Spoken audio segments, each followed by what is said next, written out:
But Winners let's and play a little Losers. game of word New association. podcast by When I say the Mohammed word Raj winner, I Abdullah. mean the ultimate undisputed champion of the game of life. What's the image that pops into your head? Honestly. I think for, 99% of us, if we're being really honest, that image is pretty standard. It's the Gulfstream jet. Yeah. It's the super yacht in Monaco. It's a net worth that looks like a phone number. You know, the person who has basically conquered the material world. Right. We are just conditioned, almost from birth, really, to see success as accumulation. He who dies with the most toys wins. That's the slogan. It is. But today, we're going to take a sledgehammer to that entire concept. We're unpacking a source that argues our definition of winning isn't just a little off, it's dangerously, completely backward. It's a radical pivot. We're looking at a text by Mohammed Raj Abdullah, published in the Muslim Journal, and it's just called Text. That's it, just text. Yeah, and honestly, to even call it an article feels like a bit of a disservice. It's more of a reality check. It pulls in quantum physics, human biology, theology, all to ask one terrifyingly simple question. Who are the true winners and losers? And the answer is not what you'd think. Yeah. The author argues that winning and losing have absolutely nothing to do with your bank account. Nothing. It's all about the state of your soul the moment you take your last breath. So we're talking about a complete redefinition of success involving atoms, AI, and eternity.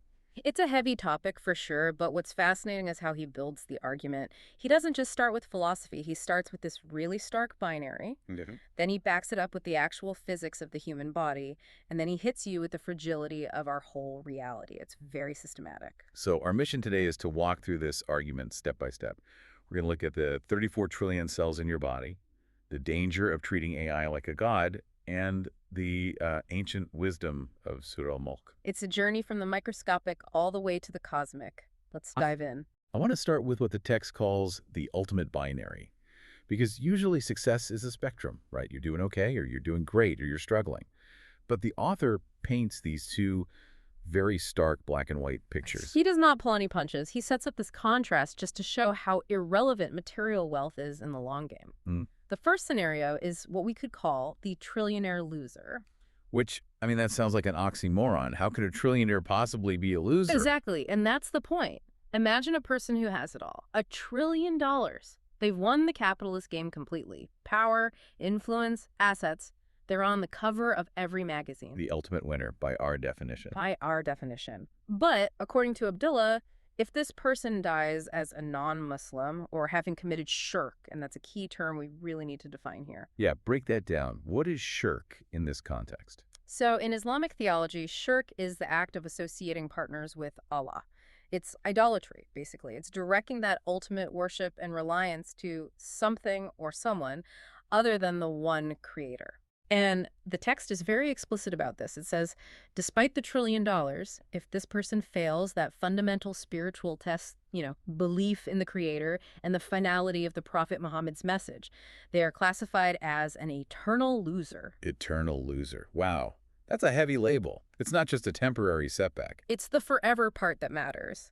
The author argues that because they failed the test of faith, their destination is hellfire. So you have the highest possible status on Earth for, 70 or 80 years? Right. And the lowest possible status in the hereafter forever. It forces you to do a kind of cost-benefit analysis on your own life. It's the ultimate ROI calculation, really. You're trading a few decades of luxury for an eternity of loss. And then he just flips the script completely with the second scenario. He does, the poor winner. This is someone who dies with zero material wealth. Maybe they struggled their whole life. Maybe they were invisible to society, drove a beat-up car, struggled to pay rent. Lived a very simple life. Yeah. Very. But they possessed belief. They worshipped the Creator, Allah, alone, and they accepted the guidance of the Prophet. And the verdict for them? Eternal winner. Forever. The author's point is that death is the great equalizer that reveals what the true currency really is. In this worldview, dollars, accolades, assets, they all add up to zero if that spiritual foundation isn't there. It really forces you to zoom out. I mean, we spend so much of our time optimizing for the next 40 or 50 years of life.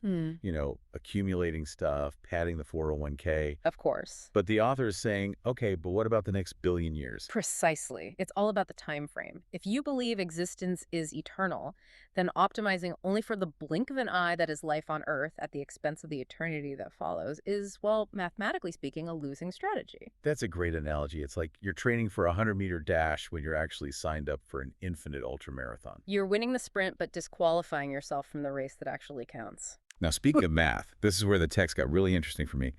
I love it when spiritual texts bring in hard science to make a point. And the author shifts from theology to the biology of the human body. And the numbers he drops are just staggering. They really are. He moves to what I'd call the physics of gratitude. He asks the reader to stop looking at their bank account and start looking at themselves, not just in the mirror, but under a microscope. He drops this stat. The human body is made of 34 trillion cells. And that number alone is hard to visualize. But then he goes deeper. Much deeper. To the atomic level. He says we're made of 7 octillion atoms. I actually had to look up what an octillion is. It's a number our brains aren't really built to comprehend. And to 7 with 27 zeros after. It's just astronomical. It is. I mean, to put that in perspective, there are estimated to be fewer stars in the observable universe than there are atoms in one single human body. We're basically walking universes. But the author uses these massive numbers to make a very specific logical point. He says it is absolutely impossible for humans to have created themselves. Which, when you put it that way, makes sense. I can't even knit a scarf, let alone assemble 7 octillion atoms into a functioning human with a heartbeat and consciousness. Exactly. The argument is about ownership and origin. We didn't engineer the quantum fields. We didn't decide how cells divide. We didn't program our own DNA. We just woke up inside this incredibly complex machine. So the conclusion is? Therefore, the author posits, every single one of those atoms is a gift. I really like that phrasing. 34 trillion gifts. Or 7 octillion, really. It completely changes how you view your own body. It stops being just me and it becomes this borrowed vessel. The text then references a Quranic refrain, Fabi ai Allah irabikuma tukazibun. What do you mean? It translates to, which of the favors of your Lord do you deny? It's a rhetorical question, but it hits so hard when you frame it biologically. It's like, here are 7 octillion atoms holding you together right now. Are you really going to deny where they came from? And that's the synthesis the author is aiming for.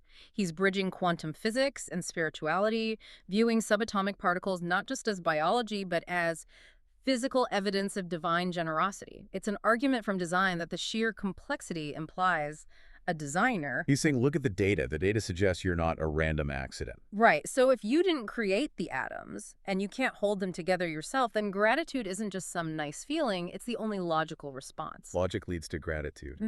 I like that. But then the text takes a turn that feels very, very relevant right now. He talks about what humans have created, specifically artificial intelligence. This part really stood out to me too, because we are living through the AI boom right now. Everywhere you look,